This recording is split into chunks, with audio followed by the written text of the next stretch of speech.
ভারতবর্ষ এই মহান দেশের লাদাখ থেকে কন্যাকুমারিকা এবং কচ্ছের রণ থেকে অরুণাচল প্রদেশ পর্যন্ত রয়েছে প্রায় 4000 শহর এবং এই সমস্ত শহরের সঙ্গে জড়িয়ে রয়েছে কিছু না কিছু ইতিহাস। তেমনই এক শহর হলো অযোধ্যা। রাম মন্দির তো আমরা দেখবই, কিন্তু তার আগে জেনে নিই এই অযোধ্যা শহর সম্পর্কে কিছু কথা। প্রাচীন হিন্দু সংস্কৃত ভাষার মহাকাব্য রামায়ণ এবং মহাভারতে অযোধ্যা নামে একটি কিংবদন্তি নগরের উল্লেখ রয়েছে, যা শ্রীরাম সহ কোশালার কিংবদন্তি ইক্ষ্বাকু রাজাদের রাজধানী ছিল। উত্তরপ্রদেশের সরায়ু নদীর তীরে অবস্থিত এই শহর ঐতিহাসিকভাবে সাকেতা নামে পরিচিত ছিল একসময়। ধর্মীয় নেতা গৌতম বুদ্ধ এবং মহাবীর উভয়ই এই শহরে এসেছিলেন বসবাস করতে। এছাড়াও ঋষভনাথ, অজিতনাথ, অভিনন্দননাথ, সুমিতনাথ এবং অনন্তনাথ নামের 5 তীর্থঙ্করের জন্ম হয় এই শহরেই। অযোধ্যা শব্দের অর্থ হল অজেয়। শত্রুদের দ্বারা অজেয় হওয়ার কারণে এই শহরের নামকরণ হয়েছিল অযোধ্যা। এবার বলি সাউথ কোরিয়ার সাথে অযোধ্যার কি সম্পর্ক। কোরিয়ান কিংবদন্তি অনুসারে অযোধ্যার এক কিশোরী রাজকুমারী প্রায় 2000 বছর আগে একটি নৌকায় সমুদ্র পাড়ি দিয়ে প্রায় 4500 কিলোমিটার দূরের কোরিয়াতে পাড়ি দিয়েছিলেন এবং রাজা কিম সুরোকে বিয়ে করেছিলেন। পরবর্তীকালে তিনি রানী হিও হোয়াং ওকে নামে পরিচিত হন। এই রানী হিও হোয়াং ওকের স্মৃতিসৌধ কুইন হিও মেমোরিয়াল পার্ক রয়েছে সরায়ু নদীর তীরে, যা স্থাপিত হয়েছিল 2018 সালে উত্তরপ্রদেশ সরকার এবং দক্ষিণ কোরিয়ার গিমহাই শহরের হাত ধরে। এছাড়াও 2001 সাল থেকে ইন্টারন্যাশনাল সিস্টার সিটি নামে পরিচিত হয় অযোধ্যা এবং দক্ষিণ কোরিয়ার গিমাহে শহর। অযোধ্যায় জন্ম হয়েছিল প্রভু শ্রী রামের এবং নেপালের জনকপুরে জন্ম হয়েছিল মাতা সীতার। আর সেই কারণেই 2014 সাল থেকে এই দুই শহরকে বলা হয় যমজ শহর। অযোধ্যা সম্পর্কে অনেক জানা অজানা কথা হলো এতক্ষণ। চলুন আর দেরি না করে ঘুরে নিই অযোধ্যা।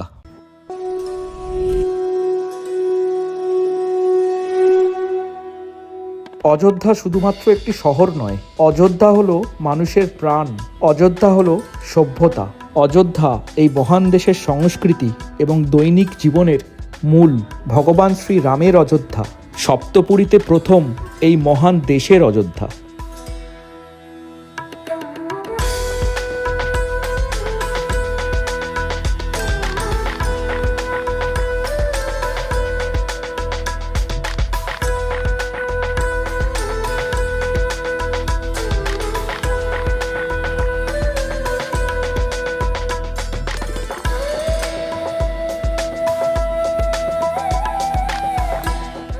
ভগবানের কাছে আসতে গেলে সত্যি কিন্তু কষ্ট করেই আসতে হয়, আর তাই 5 ঘন্টা ট্রেন লেট, তারপরে বাস খারাপ, তারপরে টোটো বন্ধ, শেষ 1 কিলোমিটার পথ পায়ে হেঁটে এসে আমরা অবশেষে পৌঁছেছিলাম আমাদের হোটেলে। আর আজকে আমরা বেরিয়েছি অযোধ্যা দর্শনে। গত পর্বে আপনারা দেখেছেন অযোধ্যায় আসা এবং এখানকার হোটেল সম্পর্কে, আর এই পর্বে থাকবে অযোধ্যার সমস্ত মন্দির তথা রামপথ, ভক্তিপথ, সন্ধেবেলা নদীর ঘাটের আরতি এবং আরও অনেক কিছু। আমরা এখন যাচ্ছি হনুমানগড়ির মন্দিরের দিকে। তাহলে চলুন আজকের ব্লগটা জয় শ্রীরাম বলে শুরু করি। জয় শ্রীরাম। তো আমরা এই মুহূর্তে রয়েছি রামপথে। এই হলো রামপথ, আর এখানে দেখুন সমস্ত বিল্ডিংগুলোকে কিন্তু একই রঙে রাঙানো হয়েছে। আর এই যে হনুমানগড়ি লেখা আছে, এটা হলো ভক্তিপথ, এর মধ্যেই রয়েছে হনুমানগড়ি মন্দির। অযোধ্যায় এসে যদি হনুমানগড়ি মন্দির না দেখেন তাহলে কিন্তু অযোধ্যার রাম মন্দির দর্শন অসম্পূর্ণ থেকে যায়। তো আমরা শুরু করব আজকে হনুমানগড়ি মন্দির দিয়ে। তো আপনাদেরকেও বলবো যে অযোধ্যায় আসলে আগে আপনারা হনুমানগড়ি মন্দির দেখুন, তারপরে আপনারা দেখুন অযোধ্যার রাম মন্দির।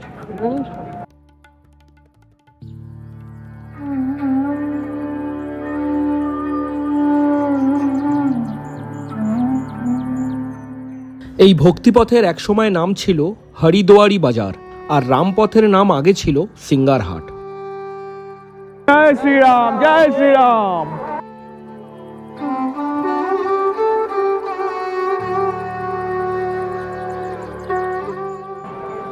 এই হনুমানগড়ি মন্দির সম্পর্কে আপনাদেরকে একটু বলে রাখি। রাম যখন তার রাজ্যপাট এবং সমস্ত দায়িত্ব ছেড়ে বৈকুণ্ঠ ধামের জন্য রওনা দিচ্ছিলেন, তখন কিন্তু এই হনুমানজিকেই দায়িত্ব দিয়ে গেছিলেন অযোধ্যা রক্ষার জন্য। এখন যেখানে হনুমানগড়ি, ঠিক সেই জায়গাটাই ছিল একসময় অযোধ্যার সবচেয়ে উঁচু জায়গা, আর ঠিক সেখানেই বসে হনুমানজি পুরো অযোধ্যাকে লক্ষ্য করতেন। সেই সূত্র ধরেই কিন্তু এই জায়গাটির নাম হয় হনুমানগড়ি। আমরা চলে এসেছি একদম মন্দিরের কাছাকাছি। এবারে এখানে রাখতে হবে জুতো আর কিনতে হবে প্রসাদ। চারিদিকে রয়েছে কিন্তু প্রচুর লাড্ডুর দোকান। লাড্ডু ছাড়াও প্যাড়া এবং আরও অন্যান্য অনেক মিষ্টি পেয়ে যাবেন এখানে। আর এখান থেকেই এইসব মিষ্টি ফুলমালা কালেক্ট করে আপনারা দিতে পারেন পুজো।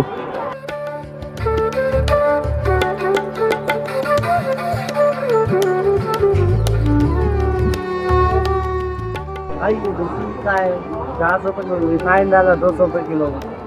এটা কত করে? 400। ये 400 रुपया किलो। देसी घी में बना।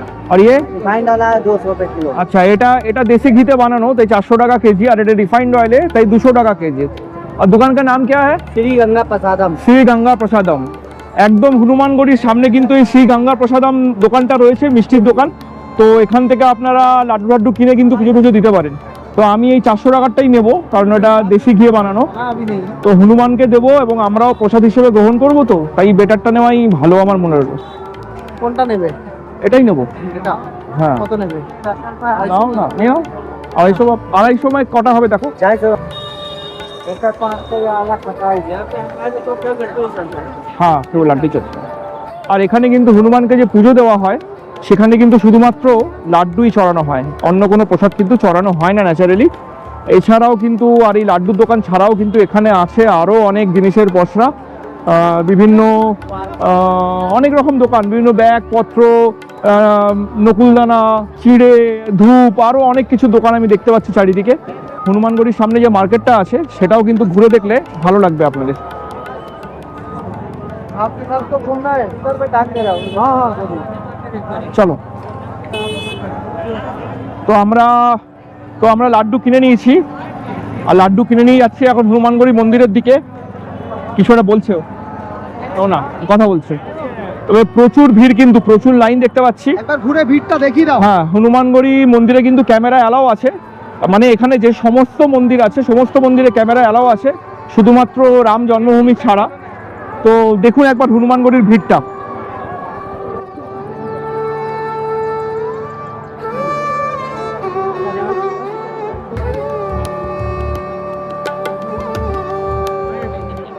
প্রচুর লাইন, প্রচুর ভিড় কিন্তু মন্দিরে। বেশ খানিকক্ষণ টাইম লাগবে মনে হচ্ছে। মানে আজকে রাম মন্দিরের ওপেনিং হওয়ার প্রায় 7 দিন পরে আমি এসেছি, যে 7 দিন পরে কি পরিস্থিতি মন্দিরের, কতটা ভিড় কি থাকতে পারে। তো এখনো কিন্তু ভিড় এক ফোঁটাও কমেনি, বিশাল ভিড় রয়েছে। दादा कहाँ से आए? श्री गंगानगर राजस्थान। ये लोग देखिए, ये लोग राजस्थान से आए हैं। আমি বাংলাতেও বলছি, এনারা রাজস্থান থেকে এসেছেন। ভাবতে পারছেন কত দূর দূর থেকে লোকে আসছে। बॉर्डर के पास है। পাকিস্তান বর্ডার কে পাস। जय श्री राम। জয় শ্রীরাম। মানে ভাবুন এরা কত দূর দূর থেকে আসছে রাম মন্দির দর্শনের জন্য। हम कलकत्ता। जय श्री राम। चलिए चलिए चलिए।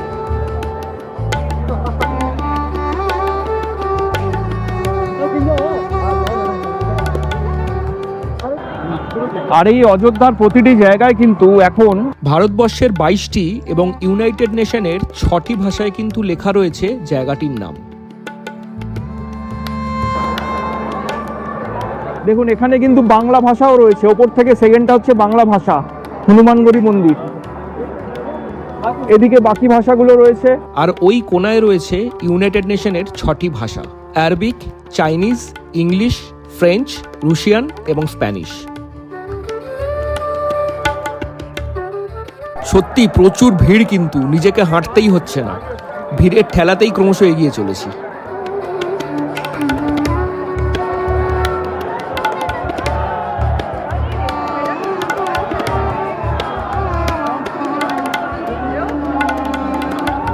চারিদিকে শুধু কিন্তু জয় শ্রীরাম ধ্বনি, আর প্রচুর ভিড়।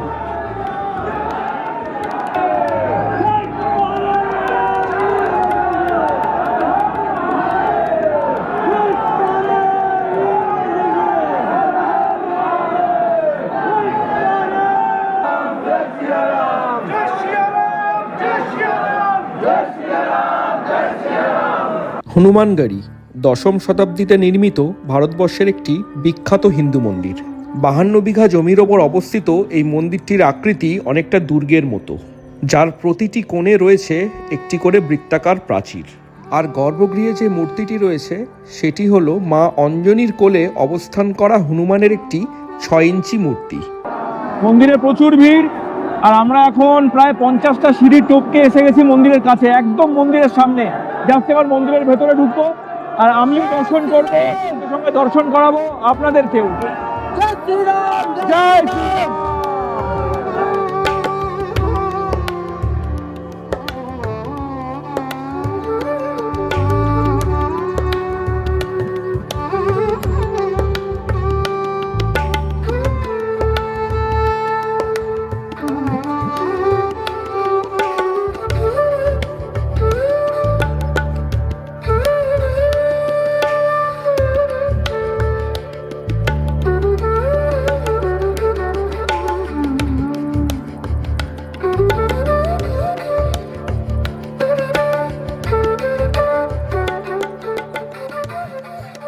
মন্দির ঘুরতে ঘুরতেই দেখতে পেলাম একদল বহুরূপীকে।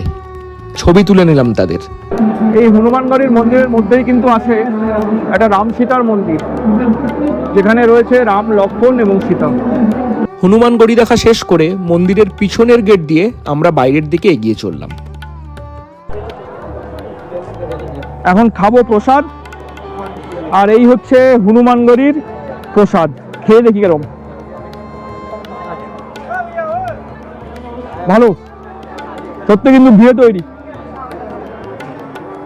মুগের লাড্ডু, আপনারা নিশ্চয়ই জানেন যে ভগবান হনুমানকে মুগের লাড্ডু চড়ানো হয়, তো এটা মুগের লাড্ডু, আর সত্যি কিন্তু খেতে বেশ টেস্টি, একদম গাওয়া ঘিয়ে। ভক্তিপথ ধরে হনুমানগড়ি দেখে তারপরে আমরা যাব দশরথ মহলে, আর দশরথ মহল থেকে একটু এগোলেই ডান দিকে পড়বে কনক ভবন, আর বাঁ হাতে পড়বে রাম মন্দির। তো আমরা এখন হনুমানগড়ি থেকে বেরিয়ে যাচ্ছি দশরথ মহলের দিকে।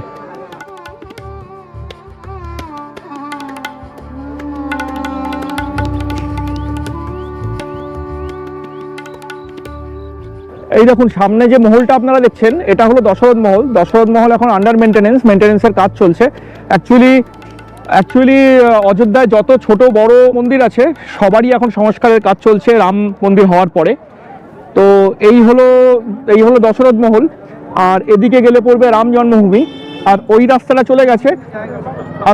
চলে গেছে কনক ভবনের দিকে, ওই স্ট্রেট রাস্তাটা। তো দশরথ মহলকে সামনে রেখে ডান দিক দিয়ে গেলে পড়বে আপনার কনক ভবন, আর বাঁ দিকে গেলে পড়বে রাম জন্মভূমি। আমরা এখন যাব রাম জন্মভূমিতে রামলালার দর্শন করতে।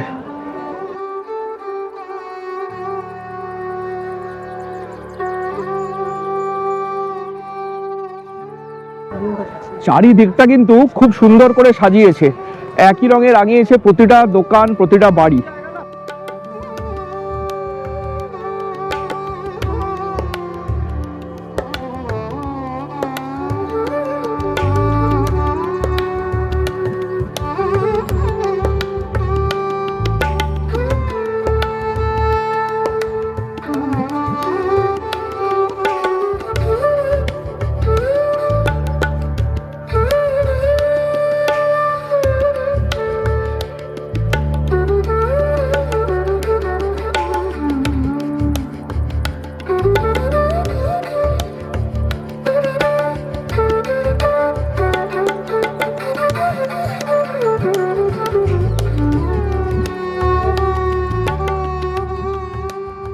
হনুমানগড়ি থেকে প্রায় 1 কিলোমিটার রাস্তা হেঁটে আমরা এসে পৌঁছে গেছি রাম মন্দিরের একদম কাছে।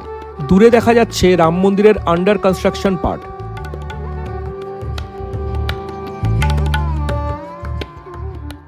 রাম মন্দির দর্শনের আগে জমা রাখতে হবে সমস্ত কিছু।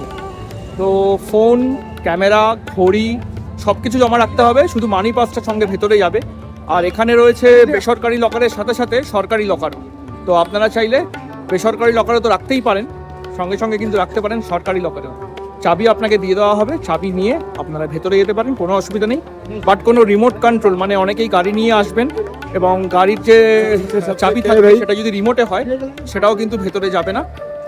তো সুতরাং সব কিছু জমা রাখতে হবে এই লকারে, আর তারপরে আপনারা ভেতরে ঢুকে দর্শন করতে পারবেন রাম মন্দির। এখানে চলছে ভান্ডারা।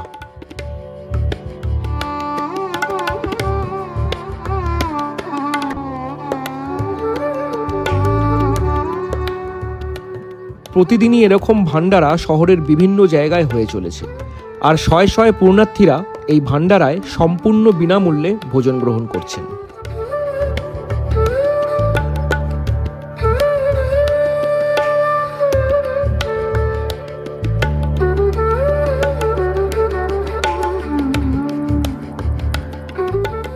আমরা এখন গেট দিয়ে প্রবেশ করব মন্দির প্রাঙ্গণে। মন্দিরের ভেতরে প্রবেশ করতে করতে খুব ছোট করে জানিয়ে রাখি এই রাম মন্দিরের ইতিহাস। অযোধ্যা বিরোধ ছিল বাবরি মসজিদকে কেন্দ্র করে। 1528 সালে মুঘল সম্রাট বাবর রাম জন্মভূমি অযোধ্যাতে প্রতিষ্ঠিত রাম মন্দির ধ্বংস করে একটি মসজিদ তৈরি করান, যার নাম ছিল বাবরি মসজিদ। এর প্রায় 190 বছর পর 1717 সালে বাবরি মসজিদ চত্বরে জয়পুরের মহারাজা নির্মাণ করেন একটি চবুতারা, যেখানে রামলালাকে রেখে শুরু হয় পুজো, এবং যা আজও বিদ্যমান। এরপর নানা চাপানুতরের মধ্য দিয়ে প্রায় 275 বছর অতিবাহিত হওয়ার পর 1992 সালে হিন্দু জনতা ভেঙে দেয় এই বাবরি মসজিদ। শুরু হয় দাঙ্গা। অবশেষে দীর্ঘ 70 বছরের আইনি মামলা চলার পরে 2019 সালের নভেম্বর মাসে ভারতীয় সুপ্রিম কোর্টের রায় অনুযায়ী 2020 সালে ভিত্তিপ্রস্তর হয় এই রাম মন্দিরের, যা আজকের দিনে দাঁড়িয়ে আমাদের সকলের চোখের সামনে। জায়গা এখানে আপনি যদি সঙ্গে কোনো ব্যাগ নিয়ে আসেন তাহলে কিন্তু সেটা স্ক্যানিং হবে এই জায়গাটাতে, আর স্ক্যানিং হওয়ার পরেই এন্ট্রি হবে ভেতরে। আর মোবাইল জমা আপনারা ভেতরে গিয়েও রাখতে পারেন, বাইরে তো লকার আছেই, বাইরের লকারের সাথে সাথে কিন্তু রাখা যাবে ভেতরেও। প্রচুর ভিড় রয়েছে, কিন্তু জায়গাটা এত বড় যে ভিড়টা মালুম হচ্ছে না। প্রসঙ্গত বলে রাখি, এই মুহূর্তে কিন্তু রাম মন্দিরে পুজো দেওয়ার কোনো ব্যবস্থা নেই। হয়তো ভবিষ্যতে থাকবে, কিন্তু এখন শুধুমাত্রই রামলালার দর্শন। খুব সুন্দর ব্যবস্থা কিন্তু এখানে, টাইট সিকিউরিটি, নেই কোনো ঠেলাঠেলি বা হুড়োহুড়ি। নিয়ম মেনে লাইন ধরে এগোলেই সুন্দরভাবে হয়ে যাবে দর্শন।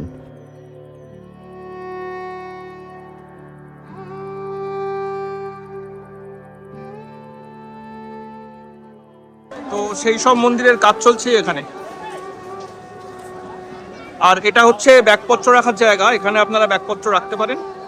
আর এই দিকে রয়েছে জুতো রাখার জায়গা।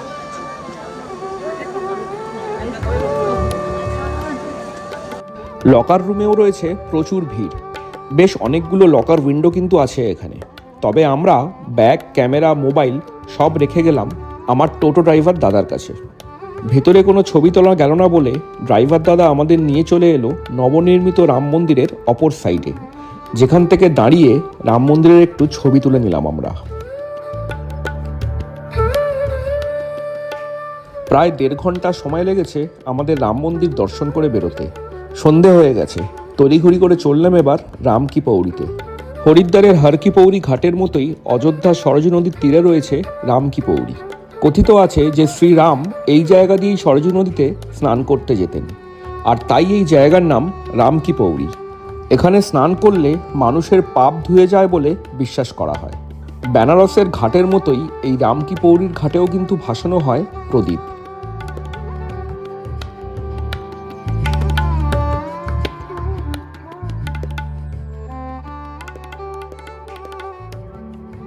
অনেকটা লেট হয়ে গেছে, তবে আপনারা কিন্তু অযোধ্যা আসার পরে একটু জেনে নেবেন যে এই লেজার শো শুরু হয় কটা থেকে।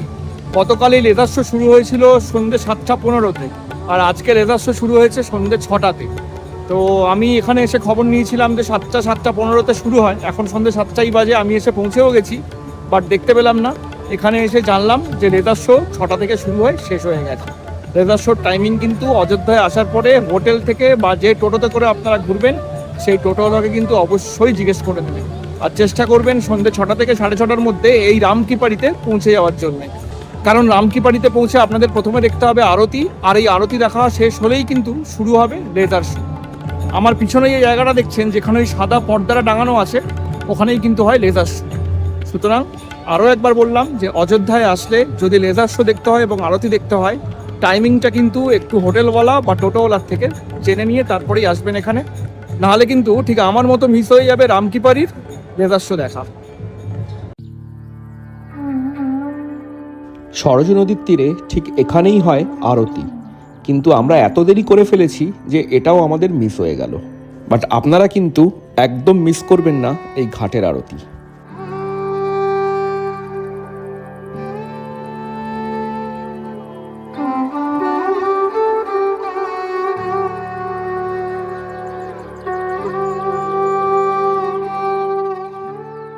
এই রামকিপারির সামনেই কিন্তু রয়েছে নাগেশ্বরনাথজির মন্দির।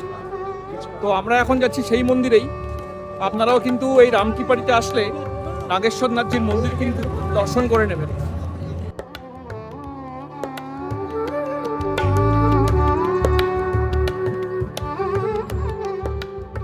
এই হলো নাগেশ্বরনাথজির মন্দিরের গেট। পুজো দেওয়ার জন্য ফুলমালা বাইরেই কিনতে পাবেন।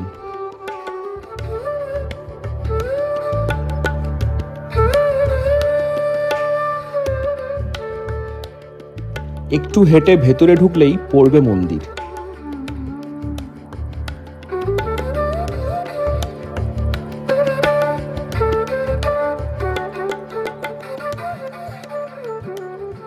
মূল মন্দির যথারীতি বন্ধ হয়ে গেছে, তাই বাইরে থাকা মূর্তি দেখে বেরিয়ে পড়লাম। নাগেশ্বরনাথজি মন্দির থেকে 5 মিনিট হেঁটে চলে এলাম লতা মঙ্গেশকর চকে। রামকিপারি দেখা শেষ করে আমরা এখন চলে এসেছি লতা মঙ্গেশকর চকে। আর লতা মঙ্গেশকর চকে ঠিক আমার পিছনে রাখা রয়েছে সেই বিশাল বড় বীণাটা, যেটা লতা মঙ্গেশকরের স্মরণে এখানে বানানো হয়েছে, মানে অযোধ্যাতে। তো আরও একটু ভালো করে দেখাই আপনাদের।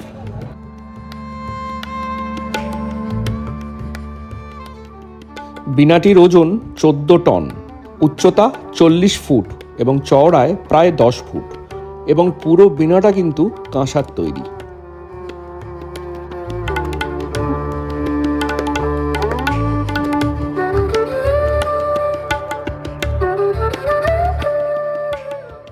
এটি হলো ধর্মপথ।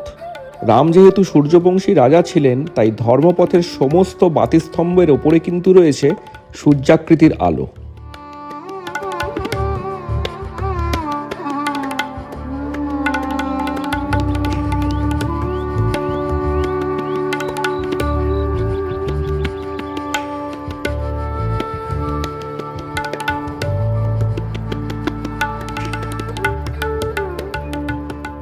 এখানে রয়েছে সেলফি পয়েন্ট।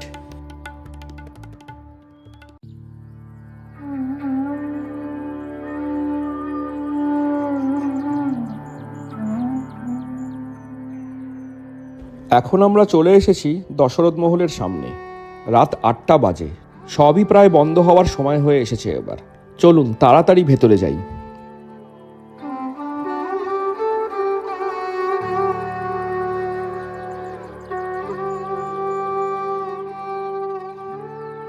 মেন গেট দিয়ে ঢুকে বেশ খানিকটা হেঁটে তারপর রয়েছে মূল মহল।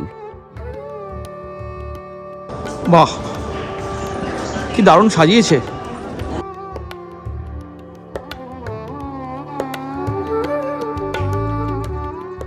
মহলে ঢোকার মুখেই রয়েছে হনুমানজির মন্দির। ভাবতে অবাক লাগছে যে এই মহলই রাম এবং তার 3 ভাইয়ের জন্মস্থান।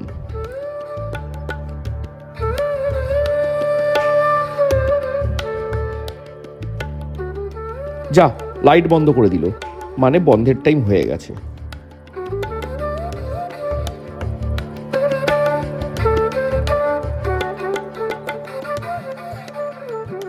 দশরথ মহল থেকে বেরিয়ে রীতিমতো দৌড়াতে দৌড়াতে পৌঁছালাম কনক ভবনে।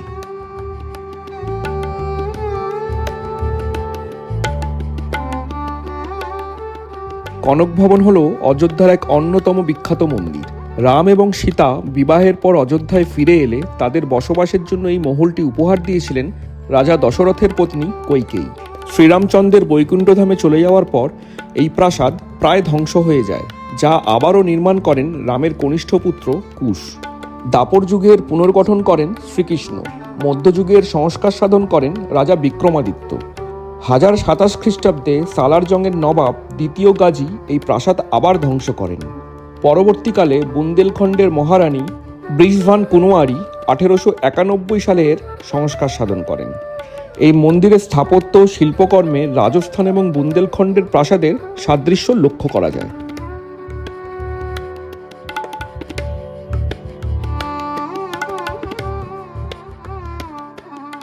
আর এই কনক ভবনেই রাখা রয়েছে শ্রীরামের চরণের প্রতিকৃতি, আর প্রাসাদের গর্ভগৃহে রয়েছে রাম সীতার বিগ্রহ। আজকের ভিডিও তাহলে এই পর্যন্তই। পরের পর্বে থাকবে অযোধ্যার বাকি দর্শনীয় স্থান এবং মহর্ষি বাল্মীকি ইন্টারন্যাশনাল এয়ারপোর্ট। ভিডিওগুলো ভালো লেগে থাকলে লাইক, শেয়ার এবং সাবস্ক্রাইব করতে ভুলবেন না যেন। দেখা হবে আগামী পর্বে।